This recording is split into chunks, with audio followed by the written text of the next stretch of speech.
If you have played Path of Exile, opened the skill tree, and immediately wished you were anywhere else, this video is for you. If you have played Path of Exile, attempted to follow a deep, complex build guide, and got fed up following 10 paragraphs every level, opening the guide up on YouTube, a custom PoE program, and on a Reddit post every few minutes, this video is for you.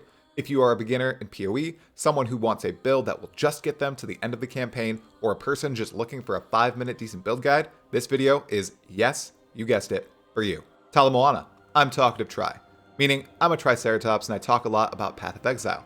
Today, we're going to get you ready to play through Acts 1 through 10 of PoE 1's campaign with the Templar player character class. This particular build is going to focus around casting spells super quickly, dealing large amounts of flat fire damage and a bit of damage over time. We're using a spell skill gem, which will primarily scale with levels as we move through Path of Exile's 10 acts. You will not be bonking mobs with this build. Now, let's begin. Start up PoE and select the Templar class. Start running like a madman through Act 1. If you manage to kill Hillock, you get your primary skill, Rolling Magma, instantly as a quest reward. Congratulations. On your tree, immediately begin pathing to the 3 areas circled on your screen now. The first will assist your defenses and get you more life. The second will boost your fire damage. The third will boost your cast speed and help you kill things with fire faster. Pick up all fire-based skills, all casting-based skills, all life-based skills, and throw in some armor ones too.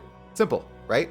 As you move through the acts, watch out for wands, staves, or scepters with the following affixes on said weapons. Plus level to fire skill gems, plus level to spell skill gems. X to Y fire, cold, or lightning damage added to spells. X increased spell damage. All of those will drastically boost Rolling Magma's damage. As for your armor and jewelry, try to get life and resistances on both. They're going to be your primary defensive layer, getting you from Act 1 to the end of Act 10. Plus, look out for plus movement speed boots. They're always useful. We almost have items squared away. Now, I would like you to pay attention for the following skill and support gems as you progress. You can reference this screen right now if you'd like, or you can store them forever in your core memory. Your choice. These are the skill gems you should watch out for and why. Flame Dash. You get this from Nessa after killing Brutus in Act 1. This helps you move quickly around areas and gives you a way to trigger Arcane Surge support, which we'll touch on soon. Frostbomb. You get this from Tarklay after finishing the Mudflats quest. It helps stop regeneration from certain rare mobs that have it. Herald of Ash. You get this from Groost after killing Fidelitas and picking up the Baleful Gem in Act 2. It helps with clear speed and increases your fire damage. Flammability. You get this from Maramoa after finding Tolman and almost slaying Piety in Act 3. If you want to use it to curse enemies, it increases your fire damage on them. These are the support gems you should pick up and why. Elemental Proliferation Support. You pick this up on the beach in Act 1.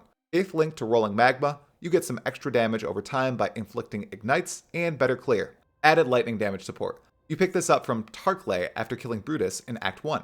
It helps give a better mix of elemental spell damage. Link it to Rolling Magma briefly.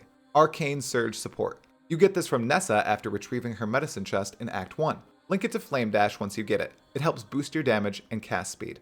Faster casting support. You get this from Silk after killing the Weaver in Act 2. Link it to Rolling Magma as your third primary link. It really helps the feel of the skill and helps you maneuver better. Spell Echo support. You get this from Tasuni after killing Malachi in Act 4. Link it to Rolling Magma along with Elemental Proliferation and faster casting support. You'll be zooming through the acts with that. We're about at the end, but I've saved one of the most vital concepts for last. Yes, I'm a dirty YouTuber. It's true. As you slowly, steadily, firmly move between areas in the acts, you'll find these things called Trials of Ascendancy. They allow you to ascend into an Ascendancy class, truly a subclass or a prestige class for the Templar. You may choose one of 3 to ascend to. For this particular build, I would recommend choosing the Inquisitor. With the 4 Ascendancy points you can earn during the campaign, I would take Sanctuary for greater defenses, then Path to Augury of Penitence for some sure damage and a bit more defense. Once you kill Kitava for the second time and begin your journey into maps, you can attempt to transition your Templar Rolling Magma build into a variety of endgame viable ones, or continue to try and push Rolling Magma to the limit.